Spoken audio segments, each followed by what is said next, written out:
Greetings, ladies, gentlemen, and others. I am the Guardian, and welcome to another rerun. Men in Black. What can we even say about a movie like that? While loosely based off the comic book of the same name, it was one of the most unique and original movies to come out of the 90s, and for the most part, blasted off Will Smith's solo career. Complete with amazing practical effects and makeup by Rick Baker, who was responsible for the effects of An American Werewolf in London and the Grinch remake, not to mention the charisma of Will Smith, straight from the Fresh Prince of Bel-Air. But it still somehow had several issues during production, including at least 5 different endings, and several last-minute changes during filming. Plus, several directors swapped out for one another until Barry Sonnenfeld took the reins, especially since he was given time to work on his own projects as well. So truthfully, this movie should have been released much sooner than it already was, and despite its problems behind the scenes, it still grossed out $589.4 million worldwide, and was the 3rd highest grossing film of that year. Therefore, it's no mystery how it became one of the most well-known and referenced films of all time, and is in many regards a classic to any moviegoer. But despite all that, does it still hold up after almost 20 years? Well, let's find out. So grab your best suit and those black sunglasses, because you're probably gonna need them. Because this is Men in Black.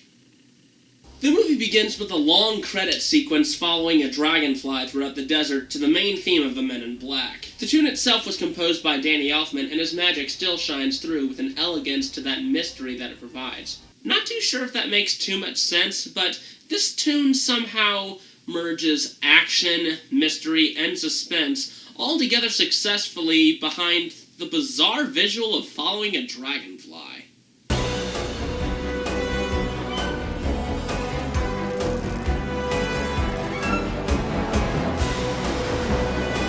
Eventually, we find ourselves following a truck of refugees that are trying to cross the border until they're stopped by, well, the Border Patrol. That is, until Agent K shows up, played by Tommy Lee Jones, and starts investigating. Interesting fact about Tommy Lee Jones is that he almost turned down the role because of how much he thought the original script stunk. Literally, those were his exact words. It was only after Spielberg improved the script that Tom finally decided to claim the role as Agent K. He manages to sniff out an alien in a pretty creative way and moves him aside to have a little chat. K sheds its disguise, and this still looks pretty damn impressive. A few textures in certain scenes look a tad off, but the practical work is still fantastic. Thanks again, Rick Baker. Before K and his partner can arrest the illegal alien posing as an illegal alien, one of the cops sees its true form and flips out for no real reason. Oh, shit. You could argue that it's because of the species, but I'm just gonna say it's Men in Black, don't question it. K's partner is too slow to the punch, and K takes care of the problem himself. Now, of course, being a secret agent, you can't leave witnesses to spread the word of aliens being real, so K does the standard protocol and wipes the minds of the officers with the neuralizer, while the cleanup crew takes care of the evidence. The neuralizer is one of the coolest things in this movie, but later becomes something of a MacGuffin in the sequels. But what I don't understand is the weak stories and excuses that K gives. I'm serious, fellas. You're lucky to be alive after a blast like that. What blast? The underground gas main, genius. You fellas need to exercise a lot more caution before discharging your firearms, I'll tell you that right now. Especially you.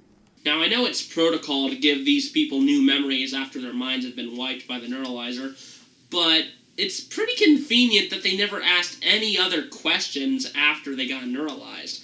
Like, why are we here? Who are you? Or, is that really the best you can come up with? I mean, a gas main? Really, Kay? I get that it's MIB logic, but it's still food for thought. Food for thought. Afterwards, Kay has his last chat with his partner and neuralizes him as well, which brings up another point I have about the neuralizer. The MIB agents themselves apparently get neuralized after they retire or quit for reasons beyond their control, with H probably being the most prominent one. But with how long these people have served at MIB, has no one else asked any questions, really? What exactly would you tell someone to fill in the years of absent memory? Sure, at the end of the movie, Kay's story after retiring is that he woke up from a coma, but a 35-year coma? Honestly, that's still a little hard for me to buy. Even though that's totally a thing, but it's all way too convenient if you ask me. Also, spoilers. And speaking of that, do all the veteran MIB agents get the coma treatment? Clearly not, because this guy was neuralized in the desert off the border with Kay, and it just cuts to New York with Jay chasing after a criminal. I get that this is probably over-analysis, but when you do something like that in a movie with something as mind-shattering as a neuralizer, people will have questions if they think about this hard enough. Like I do. But like I said, we cut over to New York with Jay, played by Will Smith, chasing down a criminal with a tire that looks like Jay just got out of jail. They go on a great chase through the city with great choreography and quick thinking from Jay, as well as some amazing Will Smith one-liners. NYPD means I will knock your punk ass down. Dialogue like that just reassures me that Will Smith is just being himself on screen. After about 3 minutes of this game of cat and mouse, Will corners the assailant at the top of a parking garage where he spouts out more vagueness with a blink that automatically alerts him that he's probably not human. After his suspect takes a swan dive off the roof, Jay is brought back in for his debriefing where, of course, the cops don't believe his story about the suspect blinking the way he was, as if he were a reptile or a fish or something. This sets up Jay for his introduction to MIB, as well as some more Will Smith-isms with his smart mouth. Edwards, if you were half the man I am... What the hell are you talking about? I am half the man that you are. After his interrogators leave him for a bit, Jay is visited by Kay, who happen to be aware of the predicament that Will is in. I'll just chalk that up to, it's MIB, so shut up. Truthfully, it's probably because we're shown later that MIB has surveillance pretty much all over the planet and beyond. Anyway, Kay has a chat with Jay about his encounter in order to try to get some useful information out of him, and he also takes him to try and identify the weapon that the alien tried to pull on him before. But while all this is going on, a spaceship crash lands in someone's farm and takes the human Edgar and wears his flesh like a suit, which is both awesome and disgusting. They mostly keep the look of this thing a secret throughout the movie, and the suspense of what he looks like is played off very well. What's disgusting about it is that we see this guy throughout the film with his skin that seems like it's deteriorating as the movie goes on, and he gets uglier and uglier as a result. It is so deliciously gruesome, but I still have a couple questions about this. The most bearing question in my mind right now is, if this guy's wife knew him for as long as they were married, why didn't she suspect anything when he came back from investigating a loud noise, weighing twice as much and downing sugar water like it was, well, water? Something interesting I actually found out about this character. Apparently John Turturro and Bruce Campbell were also considered for this role. Something tells me that would be horrifying for all the right reasons.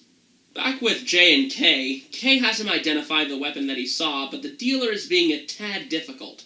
So Kay uses the direct method. Much to Will's surprise, the dealer's head grows back, and somehow the unlawful textures of the dated CGI works with how a head ages. Though I would be lying if I said that wasn't funny as hell.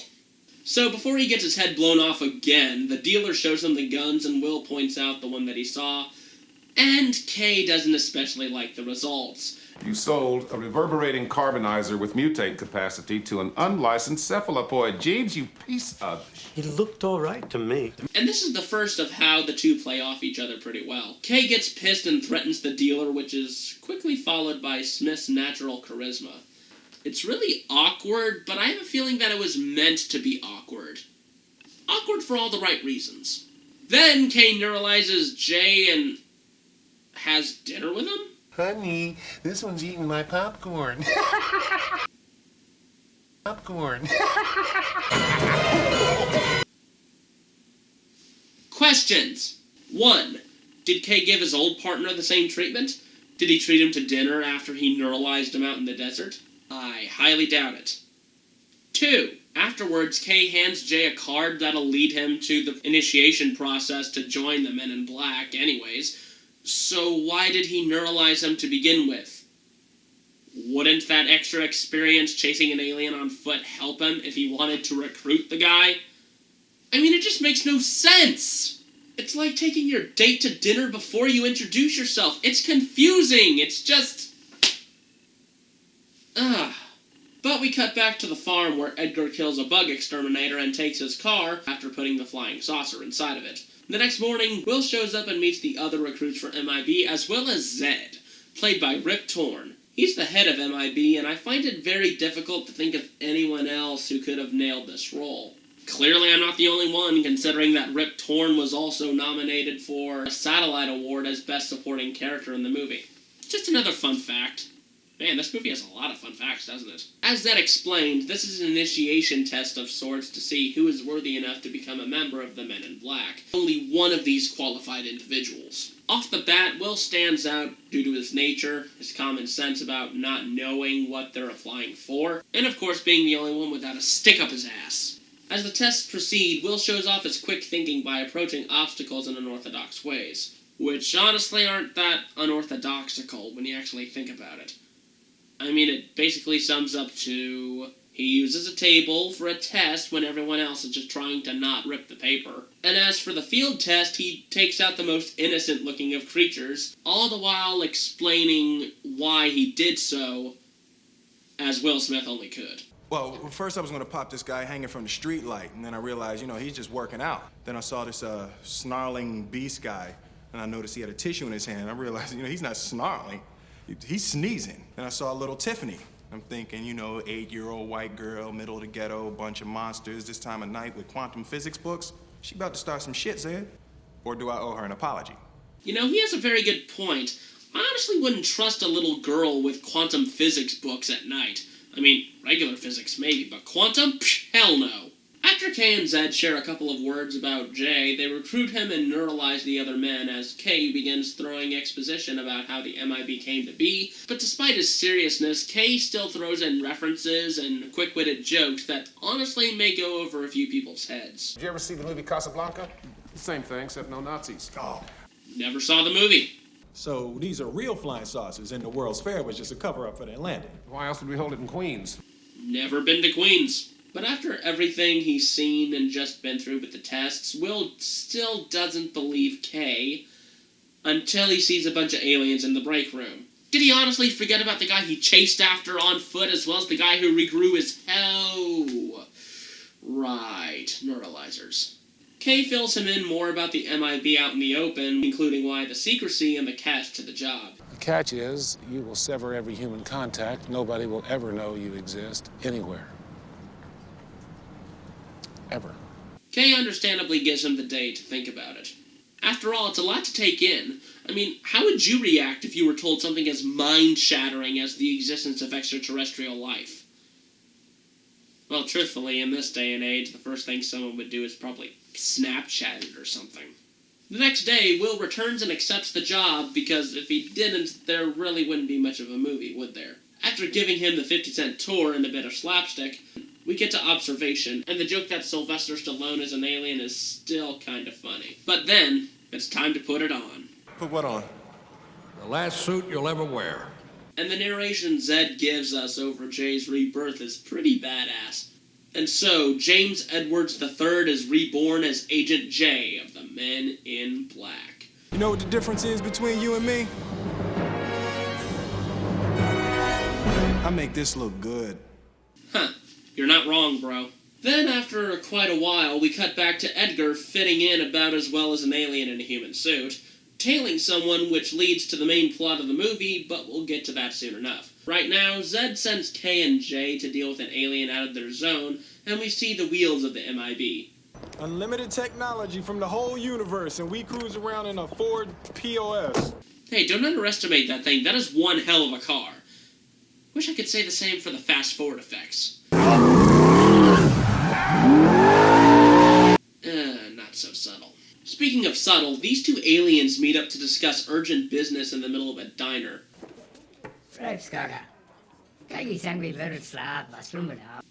Do these people just not care that they're hearing someone who clearly isn't speaking English?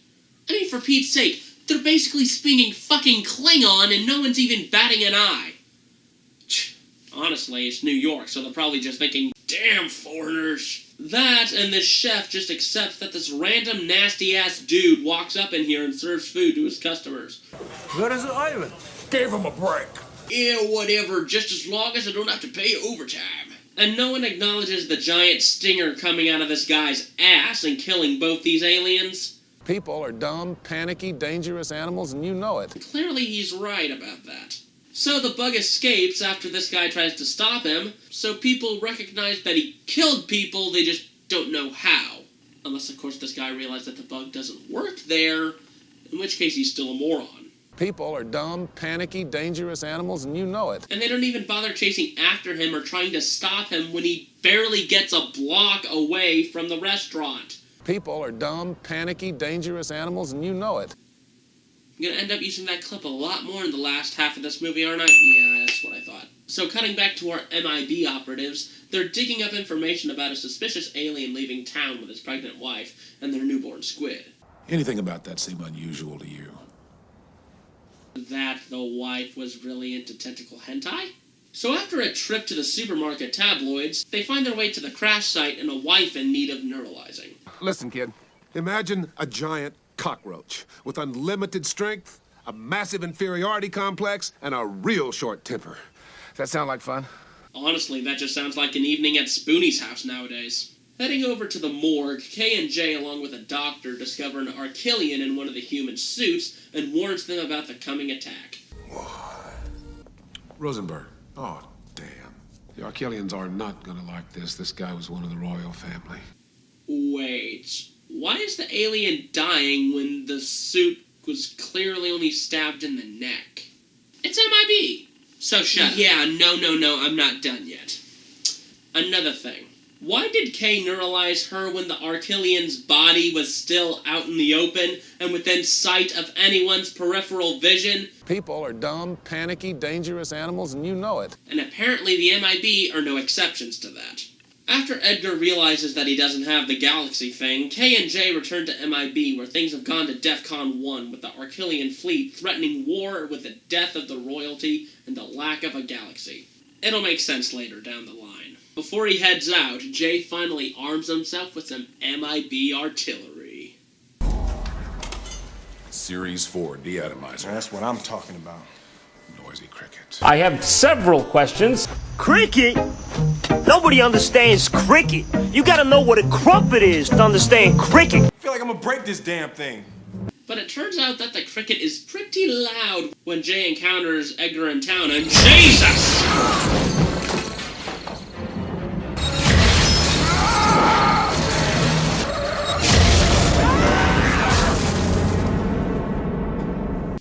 I want that gun. Naturally, MIB covers up the whole thing with their neuralizer, which becomes more and more convoluted with each time they use it, but Edgar heads to the morgue to find the galaxy and encounters... You.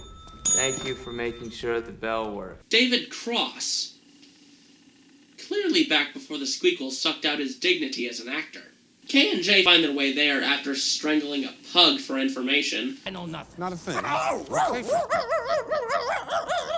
I mean, the dog was an alien, but that still doesn't explain how Kay was able to do that with a straight face. Also, Jay manages to connect the dots about the galaxy, but it's too late as Edgar escapes with the galaxy, which turns out to be a cat collar accessory, and a hostage. It's a long trip. I'll need a snack. Or dinner. Kay and Jay track Edgar to the saucers at Flushing Meadows back during the World's Fair from '64, and now Kay pulls out the big guns. That's what I'm talking about. Approaches check in. They don't check out. Now on a countdown clock, the MIB shoot down the saucer and prepare for the final fight with Edgar, who finally decides to shed the human skin to reveal...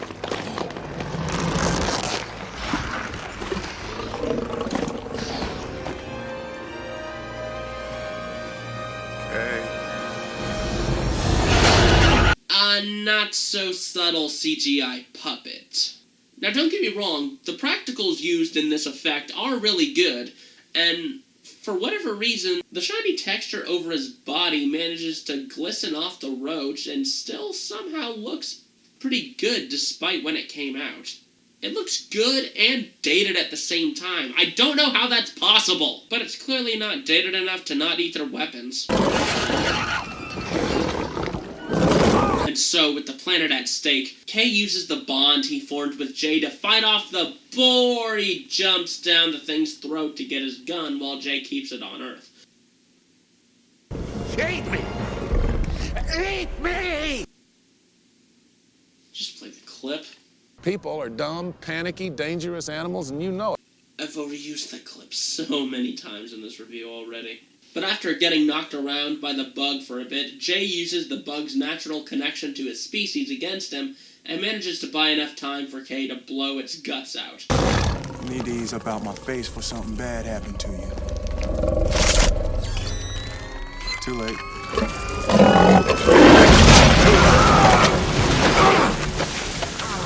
And something tells me that's going to be one hell of a cleaning bill. After getting saved by Laurel from the second half of that roach, seriously, look up some of these facts about roaches. They're terrifying. MIB ceases the war that would have been by returning the galaxy to the Archelians. But before things get too peppy, Kay reveals to Jay that he wasn't training a partner, but a replacement. And while Jay has his doubts, Kay reassures that he has what it takes and has him neuralize him. See you around, Jay. No, you won't. And as I mentioned before, Kay returns to his life as if he woke up from a coma. And Laurel becomes Jay's new partner. Only to be completely forgotten in the sequel, despite a brief mention. I mean, she doesn't even get a cameo. Then we get a tease about more alien life beyond our understanding, and that was Men in Black. And damn does it still hold up. After rewatching it again after so long, I realize how much of a broken tool the neuralizer is. The consequences of its use here, when you actually think about it, are either convenient, stupid, or surreal. Like when Kay neuralized Jay only to recruit him into the MIB a few minutes later, or when Kay neuralized Laurel with an alien in plain sight or his own partner at the beginning of the movie. It could just be me overthinking things, but truthfully, plot convenience can only go so far.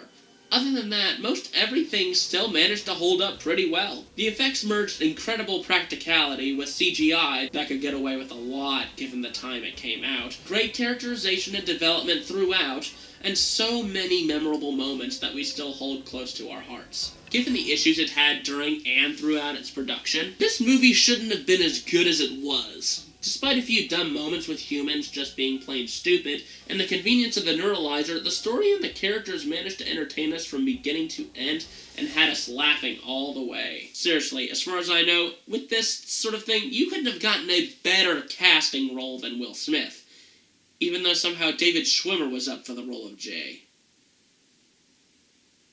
Thank goodness that didn't happen. And as for Tommy Lee Jones, he was pretty good in this too, considering the other role he had around this time was... yeah, let's just forget that ever happened. Now, with rumors of a reboot circling the internet, it raises a bit of hope and fear for many respective fans of the series. And it's undeniable that it will probably never live up to what we got here from the combined powers of Sonnenfeld, Smith, and Jones. Are there any movies like this that you'd like us to review next? Well, leave them down in the comments below and we'll see what we can do about it. So, once again, thanks for stopping by. And remember, I am the Guardian, and I hope to catch you guys on the next rerun. Farewell.